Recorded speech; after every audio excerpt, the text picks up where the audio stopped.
Nearly 10 years ago, a Syracuse native took her first job at WROC as a general assignment reporter. This week, Natasha Alford is returning to Upstate New York as a TV news correspondent, a network news analyst, and an author who explores the intersection between race and culture, ethnicity and class through the lens of her own story, growing up Black and Latina in the States. It's called American Negra.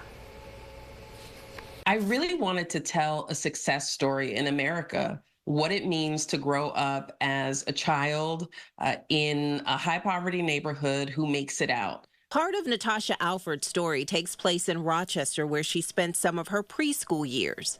And so I am the product of two communities who are very present, especially in upstate New York. Her Western New York roots include an African-American dad born in Syracuse to parents who migrated from the South.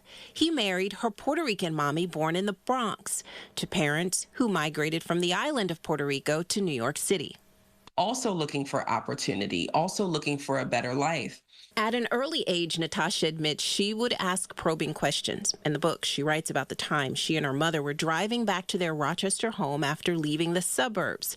To earn extra money, her mom, an educator, would sometimes babysit for white doctors. When I was 5 years old, I said a very provocative statement to my mother about wanting to be white. And that was because when I looked around, I associated whiteness with wealth, with opportunity, with living in nicer neighborhoods. She candidly chronicles her public school education in Syracuse, the otherness associated with being the best and brightest in her school and earning admission to Harvard, which gave her a front row glimpse into the world of different cultures and ethnicities. In the United States, we often talk about race in such black and white terms, but the truth is there's so much complexity to all of our communities. Natasha's drive and ambition would eventually lead her back to Rochester as a general assignment reporter. If you were around in 2015, you may remember her stories. I'm so grateful to WROC for being part of that story. I mean, it's actually this station that gave me my start in the business. Natasha Alford's story of setbacks and triumphs also includes details of how she, like many women of color, manages an autoimmune disease while pursuing her dreams and balancing family life.